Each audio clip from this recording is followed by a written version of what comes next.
The FAA now weighing in on plans to build a power plant just a short distance away from the Waterbury-Oxford Airport. And the feds clearly have concerns, but they won't have the final say on the issue.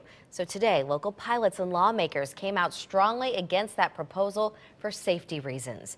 News 8's Keith Kountz is here now with more on this debate. Keith?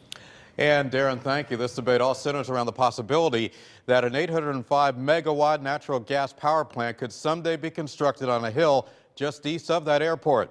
The question is, would that plant make the skies around the airport more dangerous for local flyers? Opponents came to the Waterbury-Oxford Airport carrying signs that read things like, "Just say no and protect our pilots." They agree wholeheartedly with the findings of an FAA report on the power plant, part of it read by local state senator Joan Hartley. The structure is presumed to be a hazard to air navigation. A company called Competitive Ventures wants to build the plant. Those who are fighting it point to two potential dangers: that planes could hit the two stacks that would stick up into the air, and that the plant could result in turbulence. This is a particularly serious hazard presented by this plant.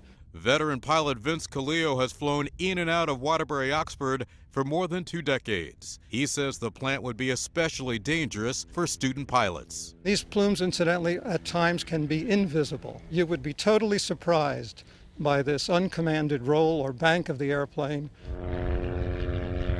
A concern shared by the president of the Oxford Flying Club.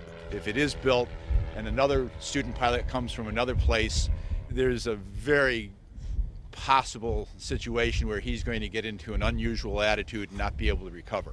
But at least one pilot disagrees. Herman Schuler says pilots landing at Sikorsky Memorial Airport in Bridgeport pass over stacks from a nearby power plant without a problem.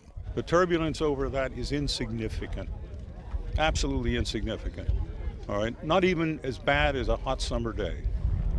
And this plant is located 4,000 feet off of the runway center line, right? It's easy to avoid if it's necessary to avoid it. Now, the final call on if that plant is built will come not from the FAA, but from the Connecticut Siting Council. Council members will tour the airport on January the 15th. That'll be followed by a public hearing later on that same day, actually that same evening. So if you live in the area and have some concerns, that is a meeting you will certainly want to get to. Back to you guys.